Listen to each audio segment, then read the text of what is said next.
ये जो है वो किसी के हित में नहीं है।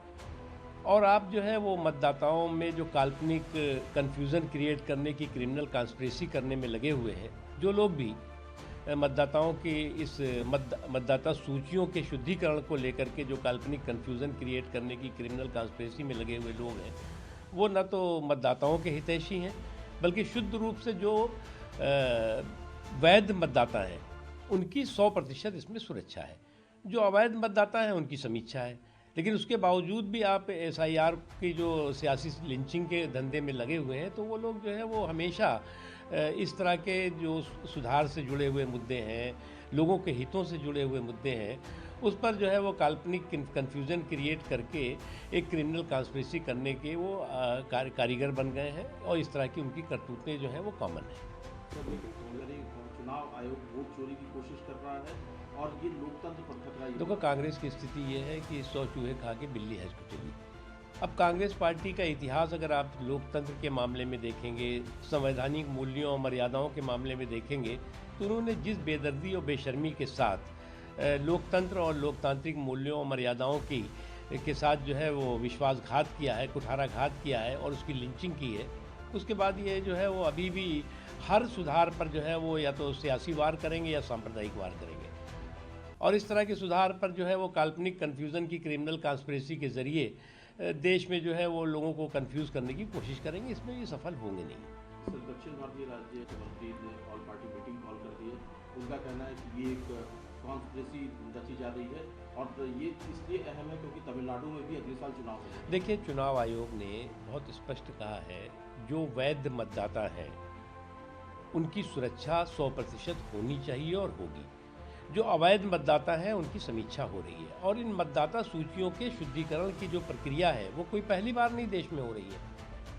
और हमारा देश दुनिया का सबसे बड़ा लोकतंत्र है, उसमें अगर मतदाताओं के शुद्धिकरण की प्रक्रिया हो रही तो उसका स्वागत होना चाहिए, ना कि उसका जो है वो सियासी उसकी लिंचिंग होनी चाहिए।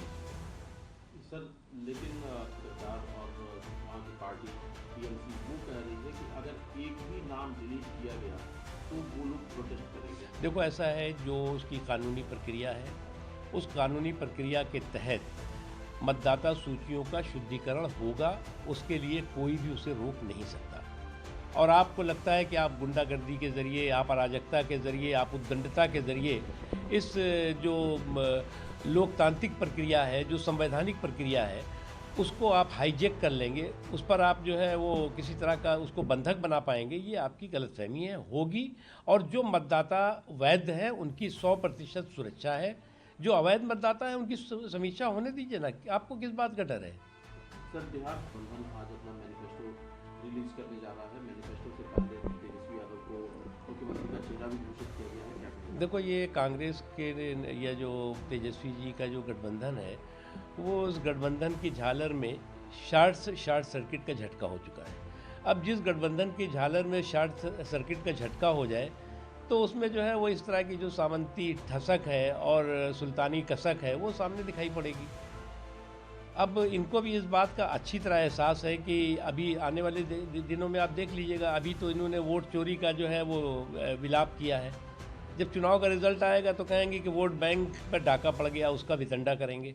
तो वोट चोरी का विलाप जो है वो चुनाव से पहले, और चुनाव में जब रिजल्ट आएगा और ये जनता इन्हें चारों खाने चित करेगी, तो कहेंगे कि वोट बैंक का जो है वो पर डाका पड़ गया, उसका वितंडा करेंगे। सर, लेकिन तेजस्वी यादव ने एक वादा किया, कई सारे वादों की फहरिस्त, तो उसमें एक वादा जो उन्होंने किया कि वक्त कानून को वो कूड़ेदान में फेंक देंगे अगर मोदी सरकार। देखो, ऐसा है कि एक बात उनको समझ लेना चाहिए कि ये फाड़ो, चीरो, फेंको, इसके जो फन्ने खां लोग हैं उनके जो है वो दिन लग चुके हैं। अब फाड़ने, फेंकने, फूकने वाले फन्ने खाओं के दिन लग चुके हैं। वो दिन गए जब खलील खां फाकते उड़ाया करते थे। अब जो है वो जो संसद ने कानून बनाया है, वो कानून जो है वो लोगों की रक्षा के लिए है, और जो कानून तोड़ते हैं उनको जो है वो दफन करने के लिए है। इसलिए जो है वो इस तरह की गलतफहमी उनको पालनी नहीं चाहिए। जहाँ तक वक्फ का जो कानून है, वो शुद्ध रूप से आस्था के संरक्षण और व्यवस्था के सुधार का है। हाँ, उसके साथ ही साथ जो लूट की लंपट लाबी है, उसको जो एक इन लोगों ने लीगल छूट दे रखी थी, उस लीगल छूट पर नाकेबंदी और तालाबंदी हुई है। और ये जो है वो आम मुसलमानों के हित में है। आप कब तक मुसलमानों को बेवकूफ़ बनाते रहेंगे वफ़ के नाम पे, इसके नाम पे, उसके नाम पर? आप कभी उनके जो है वो वास्तविक हितों और वास्तविक मुद्दों पर बात ना करके आप उनको इसी चीज़ों में फंसाए रहते हैं। सर एक आखिरी सवाल है, आप क्या बस ये कह रहा है कि वक्फ कानून जो है वो मुसलमानों के खिलाफ है और वो अपने आप को मुसलमानों के ऐसे के ऐसा है कि ये फाड़ो, फेंको, फूको के जो ये फन्ने खा लोग हैं, ये सब जो है वो एक बार फिर मुसलमानों को जो है वो अपने वोट बैंक का जो है वो पंचिंग बैग बनाने में लगे हुए हैं। अब वोटों अपने वोट का जो पंचिंग बैग बनाने में ये लोग लगे हुए हैं, थोक में तो आप इनका जो है वोट लोगे और फुटकर में भी इनके विकास के बारे में बात नहीं करोगे। तो वो इसी तरह का वफ़ का वितंडा लेकर के घूमेंगे। है वो एनाकोंडा और अब्दाली की तरफ से वो लैंड ग्रैबिंग और पॉलिटिकल मैनिपुलेशन के जरिए मुंबई को निगलने की कोशिश करते हैं। देखो ऐसा है कि सोबत का असर इतना ख़राब इतनी जल्दी पड़ेगा, इसका अंदाज़ा किसी को नहीं था। संगत और सोबत का असर ख़राब पड़ता है ये तो सब लोग जानते हैं। लेकिन जिस पार्टी ने दशकों तक जो है वो भारतीय जनता पार्टी की सोच संस्कार के साथ काम किया हो, वो आज जो है वो जुमे 4 दिन पहले एक ऐसी गलत सोबत में आ गई है और उसके बाद उसी की भाषा और उसी के बात बोलने लगी है, तो ये अपने आप में एक अफसोस की बात है।